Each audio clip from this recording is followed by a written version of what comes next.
السلام علیکم ورحمۃ اللہ وبرکاتہ۔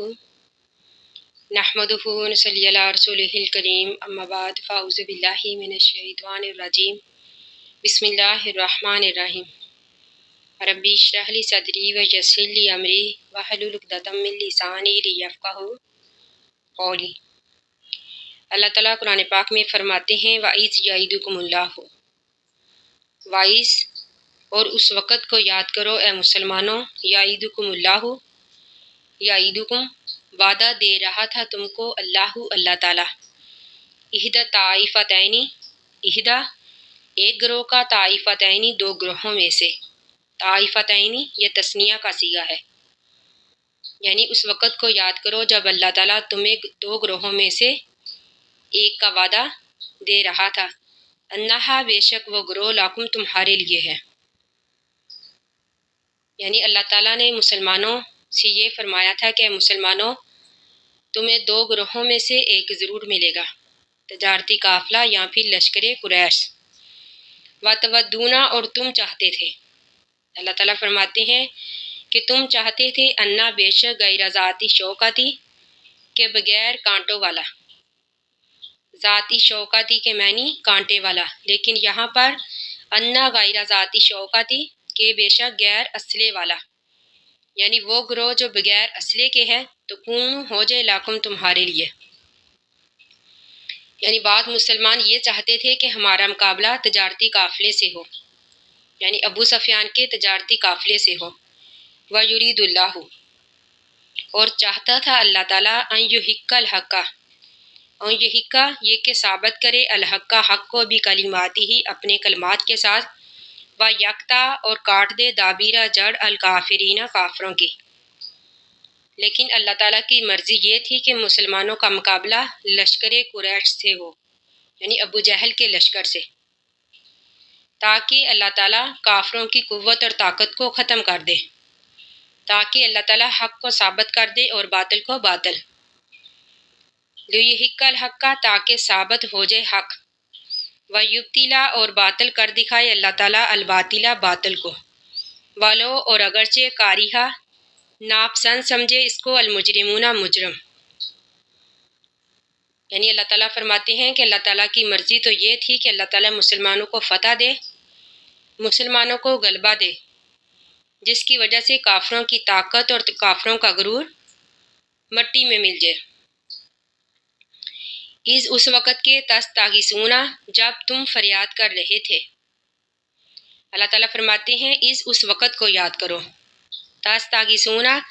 جب تم فریاد کر رہے تھے ربکم اپنے رب سے، فاستجاب پس اللہ نے قبول کر لی لاکم تمہاری دعا، اس جنگ میں چونکہ مسلمانوں کی تعداد کم تھی 313، کافر اس سے 3 گنا تھے، یعنی کافروں کی تعداد 1000 تھی، اور مسلمانوں کے پاس اسلحہ بھی نہیں تھا، کافروں کے پاس اسلحے کی فراوانی تھی، تو ان حالات میں مسلمان جو تھے اللہ سے مدد مانگ رہے تھے، یعنی مسلمانوں کا بھروسہ اللہ تعالیٰ کی ذات پر تھا، اور خود نبی اکرم صلی اللہ علیہ وآلہ وسلم بھی ایک الگ خیمے میں دعا میں مصروف تھے، تو اللہ تعالیٰ فرماتے ہیں فاستجاب لکم پس اللہ تعالیٰ نے تمہاری دعا کو قبول کر لیا، اللہ تعالیٰ نے وعدہ کیا انی بے شک میں، یعنی اللہ تعالیٰ فرماتے ہیں کہ انی بے شک میں ممیدکم مدد کروں گا تمہاری بِأَلْفٍ من الملائکتی،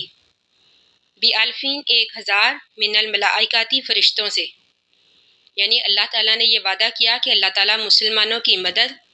1000 فرشتے سے کریں گے، مردفینہ جو کہ لگاتار اتریں گے، یعنی آگے پیچھے اتریں گے، وما جعلہ اللہ، وما اور نہیں، جعلہ بنایا اس کو اللہ تعالیٰ نے الا مگر بشرا خوشخبری، یعنی اللہ تعالیٰ تو فرشتوں کی مدد کے بغیر بھی مدد کر سکتے تھے مسلمانوں کی، لیکن اللہ تعالیٰ نے یہ مسلمانوں کے اطمینان کے لیے، تاکہ مسلمانوں کے دل سے ڈر ختم ہو جائے، اس لیے اللہ تعالیٰ نے مسلمانوں کو ثابت قدم کرنے کے لیے فرشتوں کو مدد کے لیے بھیجا، اللہ تعالیٰ فرماتے ہیں وما جعلہ اللہ نہیں بنایا اس کو اللہ تعالیٰ نے، یعنی فرشتوں کی مدد کو، الا مگر بشرا خوشخبری، والی تطمئن تاکہ تسلی ہو جائے بھی ساتھ اس کے قلوبکم تمہارے دلوں کو، وما نصر اور نہیں تھی مدد الا مگر من عند اللہ اللہ کی طرف سے، یعنی حقیقی مدد تو اللہ کی طرف سے ہے، یعنی اللہ تعالیٰ نے فرشتوں کی مدد کو صرف مسلمانوں کی تسلی کے لیے بنایا۔ اللہ تعالیٰ فرماتے ہیں ان اللہ بے شک اللہ تعالیٰ عزیز غالب ہے، حکیم حکمت والا ہے۔ اب ہمیں یہ نہیں سمجھنا چاہیے کہ فرشتوں نے عملاً جنگ میں حصہ نہیں لیا، بلکہ احادیث میں ہے کہ فرشتوں نے عملی طور پر جنگ میں حصہ لیا، یعنی اللہ تعالیٰ نے مسلمانوں کو تسلی دینے کے لیے فرشتے بھیجے تاکہ مسلمان ثابت قدم ہو جائے۔ تو اللہ تعالیٰ فرماتے ہیں اس وقت کو یاد کرو یغشیکم الناس، یغشیکم طاری کر رہا تھا تم پر اللہ تعالیٰ، یعنی یغشیکم جب طاری کر رہا تھا تم پر نعاسا اونگ کو، امانتاً امن والی منہ اپنی طرف سے۔ اللہ تعالیٰ فرماتے ہیں کہ اس وقت کو یاد کرو جب اللہ تعالیٰ اپنی طرف سے تمہیں امن و سکون دینے والی اونگ دے رہا تھا، یعنی تم پر اونگ کو طاری کر رہا تھا، وَيُنَزِّلُ اور برسا رہا تھا علیکم تم پر من السماء آسمان سے مان پانی، لیطہرکم تاکہ پاک کر دے تم کو بھی اس پانی کے ساتھ، بھی اس بارش کے ساتھ، وَيُذْهِبَ اور لے جائے عنکم تم سے رجز الشیطانی، رجزہ پلیدی الشیطانی شیطان کی، یعنی شیطان کے وسوسوں کو تم سے دور کر دے، رجز الشیطانی شیطان کے وسوسوں کو تم سے لے جائے، وَلِيَرْبِطَ تاکہ ثابت قدم کر دے عَلَىٰ قُلُوبِكُمْ تمہارے دلوں کو، وَيُثَبِّتَ اور ثابت قدم کر دے بھی ساتھ اس کے الْأَقْدَامَ قدموں کو، یعنی پہلی تو اللہ تعالیٰ نے مسلمانوں کی فرشتوں کے ساتھ مدد کی، یعنی یہ اللہ تعالیٰ کا انعام۔ دوسرا اللہ تعالیٰ نے مسلمانوں پر بارش برسا دی تاکہ ریتلی زمین پر نقل و حرکت آسان ہو جائے، اور یہ کہ مسلمانوں کو وضو کے لیے پانی مل جائے، اور اس وجہ سے تاکہ شیطان جو مسلمانوں کے دل میں وسوسے ڈال رہا تھا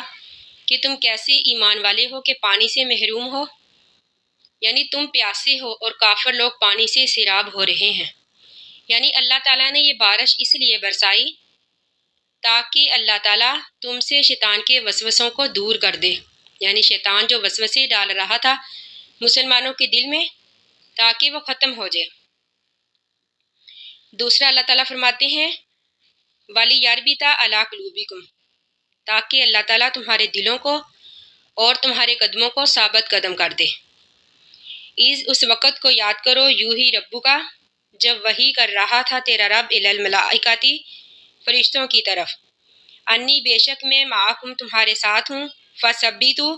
پس تم ثابت قدم رکھو الذین ان لوگوں کو آمنوا جو ایمان لائے، یعنی اللہ تعالیٰ فرشتوں کو وحی کر رہا تھا